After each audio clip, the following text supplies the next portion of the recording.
ஆண்டவர் மோசேயிடம் கூறியது, இஸ்ரேல் மக்களிடம் சொல், ஓர் ஆணோ பெண்ணோ தன்னை ஆண்டவருக்கு தனிமைப்படுத்தி சிறப்பான பொருத்தனையான நாசீர் பொருத்தனை செய்து ஆண்டவருக்கு தன்னை அர்ப்பணித்தால் திராட்சை ரசம், மது ஆகியவற்றை அவன் விலக்க வேண்டும். திராட்சை ரசம், மது ஆகியவற்றின் காடியை அருந்தக்கூடாது. திராட்சை பழ சாற்றை குடிக்கக்கூடாது. திராட்சை பழங்களையோ வற்றலையோ உண்ணவும் கூடாது. பொருத்தனை காலம் முழுதும் திராட்சை கொடியிலிருந்து கிடைக்கும் எதையும், விதைகள், தோள்களை கூட அவன் உண்ணக்கூடாது. அர்ப்பணம் செய்து கொண்ட பொருத்தனை காலம் முழுதும் சவரக்கத்தி அவன் தலையில் படக்கூடாது. ஆண்டவருக்காக தன்னை அர்ப்பணித்து கொண்ட காலம் முடியும் மட்டும் அவன் தூய்மையுடன் இருப்பான். அவன் தன் தலைமுடியை நீளமாக வளர விடுவான். ஆண்டவருக்கென்று தன்னை அர்ப்பணித்து கொண்ட காலம் முழுதும் பிணத்தருகே அவன் போகக்கூடாது. தன் தந்தை, தாய், சகோதரன், சகோதரி இருந்தால் கூட அவர்களுக்காக தன்னை தீட்டுப்படுத்தக்கூடாது. ஏனெனில் கடவுளுக்கு தன்னை அர்ப்பணித்து கொண்டதன் அடையாளம் அவன் தலையில் இருக்கிறது. அர்ப்பண காலம் முழுதும் அவன் ஆண்டவருக்கு தூய்மையாக இருப்பான். எவரேனும் திடீரென அவன் அருகே இறந்து புனிதப்படுத்தப்பட்ட அவன் தலையை தீட்டுப்படுத்தினால் தூய்மைப்படுத்தும் நாளில் அவன் தன் தலையை சிரைத்து கொள்ள வேண்டும். 7ஆம் நாளில் அவன் அதை சிரைத்து கொள்வான்.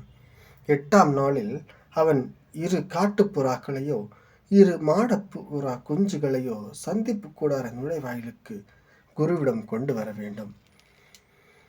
குரு ஒன்றை பாவம் போக்கும் பலியாகவும் மற்றதை எரிபலியாகவும் ஒப்புக் கொடுப்பார். பிணத்தை முன்னிட்டு அவன் பாவம் செய்துள்ளதால் அவனுக்காக கரை நீக்கம் செய்வார். அதே நாளில் அவன் தலையையும் புனிதப்படுத்துவார். அவன் பொருத்தனை செய்த காலத்திற்காக மீண்டும் தன்னை ஆண்டவருக்கு அர்ப்பணிப்பான். குற்ற நீக்க பலிக்காக ஓராண்டு ஆட்டுக்கிடாய் ஒன்றை கொண்டு வருவான். அவன் அர்ப்பண நிலை தீட்டுப்பட்டதால் கடந்துவிட்ட காலம் கணக்கில் வராது. அர்ப்பண காலம் நிறைவுறும் போது நாசீருக்கான சட்டம் இதுவே. சந்திப்பு கூடாரத்தின் நுழைவாயிலுக்கு அவன் கொண்டு வரப்படுவான்.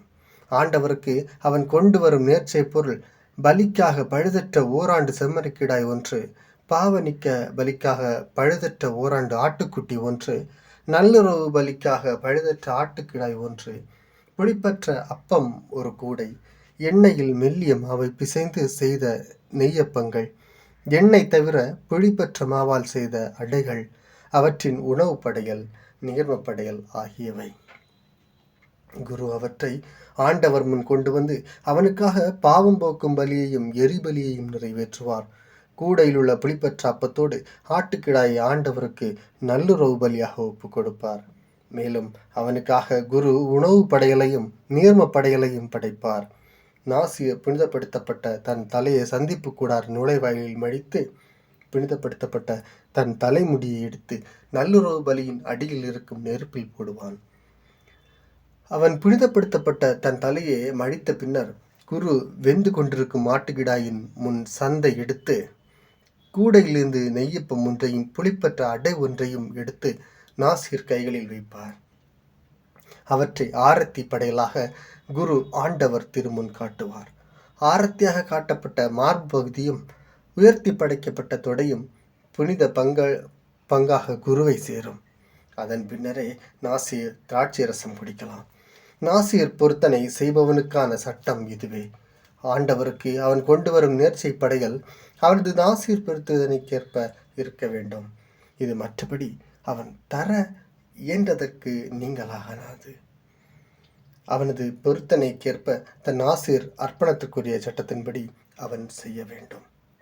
ஆண்டவர் மோசேயிடம் கூறியது, நீ ஆரோனிடமும் அவன் புதல்வரிடமும் சொல், நீங்கள் இஸ்ரேல் மக்களுக்கு ஆசி கூற வேண்டிய முறை ஆண்டவர் உனக்கு ஆசி வழங்கி உன்னை காப்பாராக. ஆண்டவர் தம் திருமுகத்தை உன்மேல் ஒளிர செய்து உன்மீது அருள் பொழிவாராக. ஆண்டவர் தம் திருமுகத்தை உன் பக்கம் திருப்பி உனக்கு அமைதி அருள்வாராக. இவ்வாறே அவர்கள் என் பெயரை இஸ்ரேல் மக்களிடையே நிலைநாட்டுவர்.